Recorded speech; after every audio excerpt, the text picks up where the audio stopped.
that time again. Welcome back to the library. My name is Megan, and we are, of course, back in the library. I just said that, but we're in my school library, even though it's summer today, and I'm a high school librarian. I keep forgetting to introduce myself. I've got to come up with a good introduction, don't I? But besides that, I think that's all you need to know at the moment.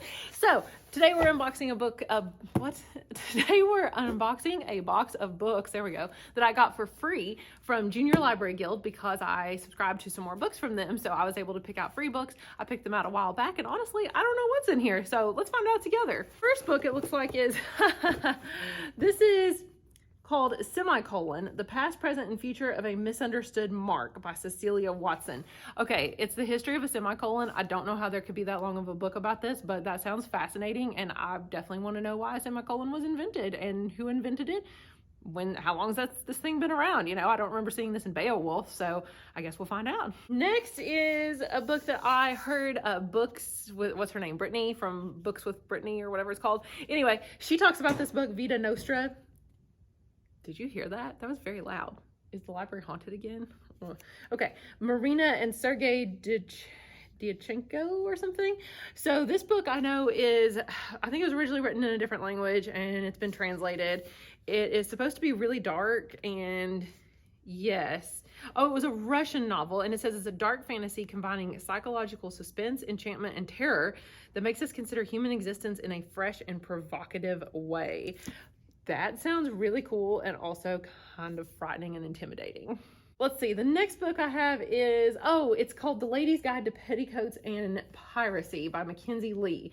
I did not actually know that this book was a thing until I was going through and selecting books. It says it's the sequel to A Gentleman's Guide to Vice and Virtue, which I know was a pretty popular novel about a boy that is going on like I think it's like, well, the two boys, I think one's in love with the other or something. But anyway, they're going on a tour of London in like the 1800s, or tour of England or something, or Europe, there we go, European tour. Then this one apparently is the sequel, but maybe it's about a girl, I guess. So I'm guessing it's also set maybe kind of in that time period. Edinburgh, yeah, okay. So yeah, sounds kind of similar to the other one and also pretty neat. The next one I had never heard of before, but you know, the cover is very interesting. It's like a really messed up twisted Starbucks drink with a skeleton in it. It's called The Past and Other Things That Should Stay Buried. It's a look at, fearless and brutal look at friendships and the emotional autopsies that we all do when they die.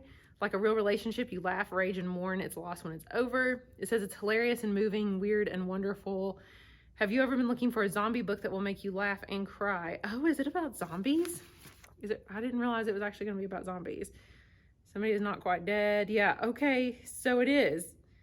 But it's going to have lessons and have meaningful stuff. A good friend will bury your body. A best friend will dig you back up. Oh, that's a good tagline.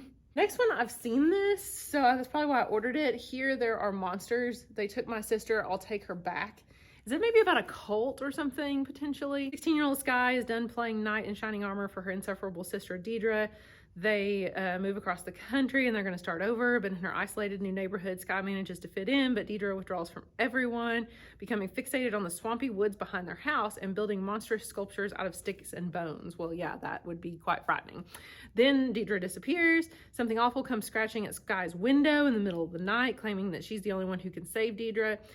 Sky knows she will stop at nothing to bring her sister home. It's a story of sisterhood turned toxic, imaginary monsters brought to life, and secrets that won't stay buried. I wonder if it's scary. I don't know. Has anybody read this? Let me know if you've read this and if it's any good and if it's scary or not. It looks like the next one I ordered was a Prince Award winner. I believe is what this was. Yeah, a Prince Honor book, which is for young adult books, called Dig by A.S. King. And we had one copy, but I think I just wanted 2 copies since I knew it was an award-winning book and a lot of students might check it out. I honestly have no idea what it's about. So it's surrealism, apparently. And the author explores how toxic culture of polite, affluent white supremacy tears a family apart and how one determined generation has a shot at digging its way out. It says you'll find a lot underground if you keep digging. Oh, it's a woman, A.S. King. Okay, cool. I mean, I'm definitely intrigued. Next we have The Library of Fates. Honestly, I buy any book with the word library in the title because what person that likes books wouldn't do something like that? She looks maybe Indian potentially. I don't know. Is that, the other back looks that way too. So let's see. You get transported to apparently a magical kingdom. Oh, it is definitely fantasy. Yeah, there's like an emperor of this like idyllic kingdom, and the palace is under siege, and the main character has to go to the library of all things where it's possible for them to reverse their fates. Okay. There's some love maybe as well. It is about a library and it looks pretty, so I would give it a shot. Okay, we just have 2 books left, and that is XL, which I've never heard of in all my time watching booktube videos over the past year. A love story of epic proportions, incredibly entertaining and wildly funny. It's a tale of friendship, acceptance, and growth that will charm adults as well as young readers. It's become a classic. I think it did win some awards potentially. It's kind of dirty. What happened to it? So it says this book is about Will Daughtry. I can never say that. Daughtry is a late bloomer, and I guess he's really short, but his friends are really tall, and he's not even 5 feet tall. And then all of a sudden he starts to grow really fast, astonishingly fast.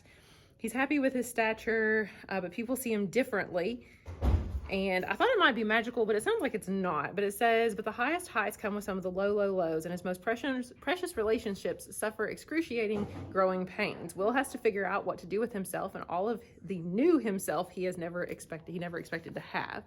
So probably not something I would like. Oh, and it says the author is also 5'3", so that's why he's writing this book, because it sounds like it's definitely kind of a little bit autobiographical, I would say. So not really a story for me, but it does sound interesting if you like, contemporary YA, just, realistic fiction.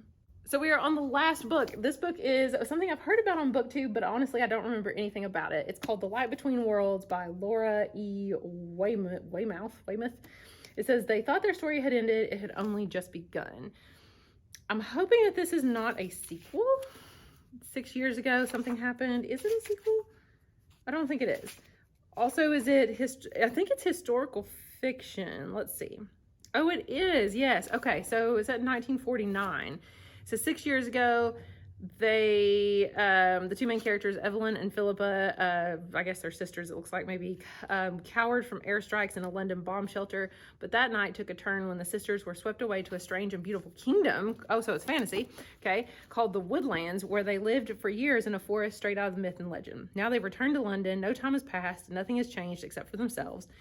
Evelyn is desperate to return to the Woodlands no matter what it takes, while Philippa just wants to move on. But when Eve goes missing, Philippa must confront the depth of her sister's despair. As the weeks unfold, Philippa wonders if Eve truly did find a way home, or if the weight of their worlds finally pulled her under.